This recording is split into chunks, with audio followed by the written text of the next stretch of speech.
Saya lupa tanggal pastinya, tahunnya kalau tidak salah ingat sekitar awal 2000-an atau pertengahan 2000-an begitu. Sudah lupa. Dan tidak pernah mengingat-ingat sejak itu.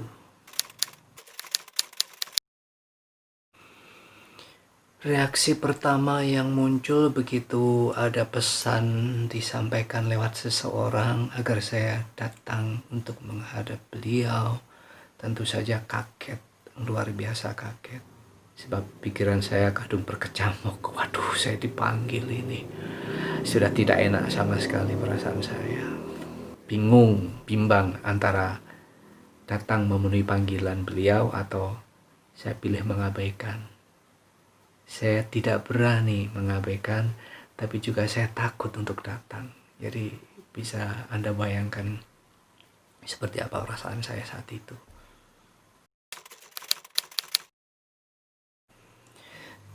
Begitu saya tiba di ruangan itu, saya langsung mendengar beliau menyampaikan sesuatu. To the point. Beliau memang orang yang tidak suka basa-basi, jadi tidak perlu menunggu lama. Begitu saya duduk, langsung beliau menyampaikan permintaannya. Beliau meminta saya jadi guru di lembaga itu.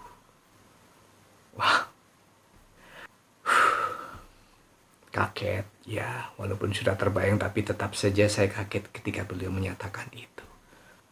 Muncul bermacam-macam perasaan yang tidak bisa saya cegah. Selanjutnya, saya hanya diam. Saya sempat mendengar beliau bicara, "Kamu mampu, saya yakin kamu pasti mampu." Itu yang terus terngiang-ngiang sampai sekarang. Beliau menyatakan, "Kamu pasti mampu, pasti mampu." Tapi saya hanya diam, tidak berani menyatakan bersedia, tapi juga takut menolak. Bisa bayangkan perasaan saya seperti apa saat itu. Bimbang, benar-benar bimbang. Bagaimana saya bisa menerima sementara sejarah hidup saya yang seperti itu, sejarah pendidikan saya yang seperti itu, membuat saya merasa tidak pantas untuk menerima tawaran itu. Apa yang akan dikatakan oleh murid-murid saya ketika saya berada di hadapan mereka, kemudian mereka tahu bahwa saya adalah seseorang yang gagal dalam pendidikannya. Kuliah saya hancur, tidak lulus, lalu harus ada di hadapan siswa dan mengajarkan hal-hal baik, hal-hal positif. Sedangkan saya sendiri mengalami sesuatu yang sangat buruk, sesuatu yang sangat bertentangan dengan apa yang harus saya sampaikan kepada siswa. Itu berat. Itu yang membuat saya akhirnya pilih diam. Tapi menolak pun saya tidak berani. Sejak hari itu pikiran saya terus berkecamuk. Saya kembali pada kesibukan saya nggak jelas. Disebut kesibukan apa? Saya tidak bekerja, saya hanya pantang-lantung ke sana kemari nggak jelas, makan tetap. Saya pasti sudah mengecewakan beliau karena tidak memberi jawaban apapun atas permintaannya. Dan hari-hari saya jadi semakin terasa sulit karena apa? Peluang untuk bisa bertemu beliau itu muncul setiap hari.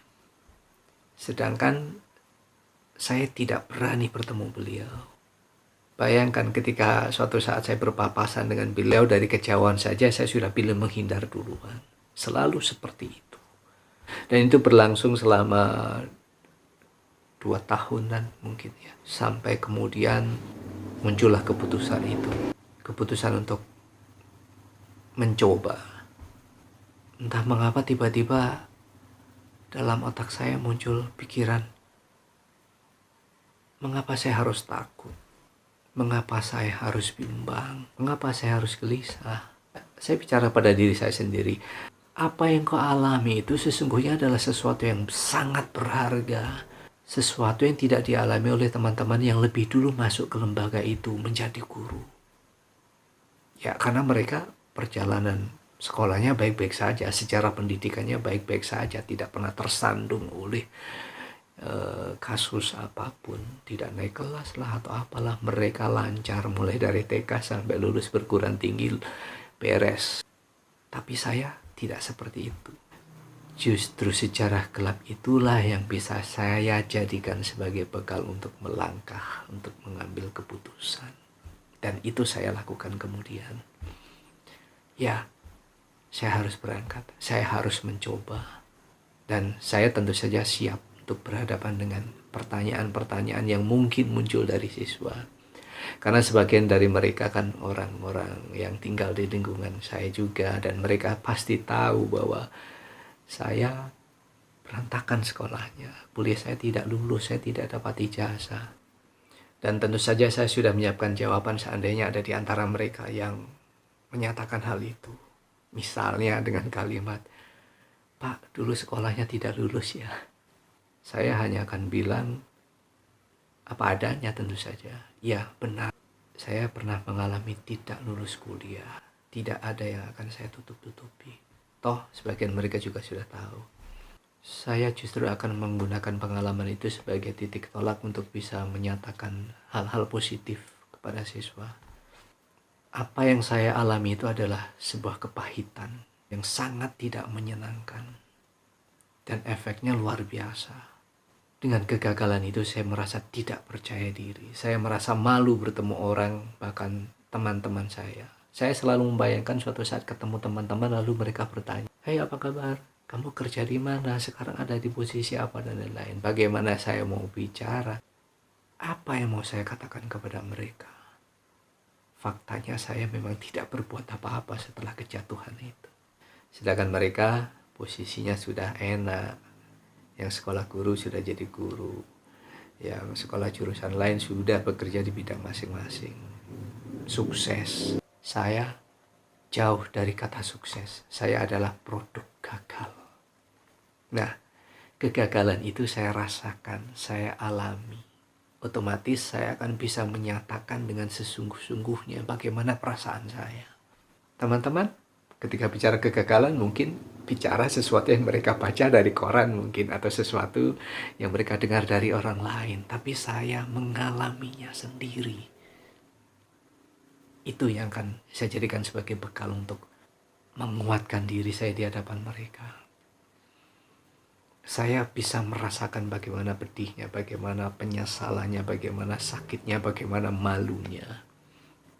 Dengan begitu, saya berharap semua murid-murid saya akan bisa menjadikan itu sebagai pelajaran agar hal yang sama tidak terjadi pada diri mereka. Itulah yang menguatkan saya untuk akhirnya melangkah. Tapi apakah benar-benar saya kuat melangkah? Ternyata tidak.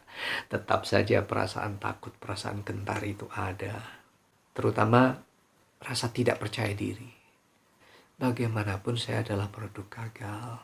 Bagaimanapun saya adalah orang yang berdiri di antara kerumunan orang yang berhasil.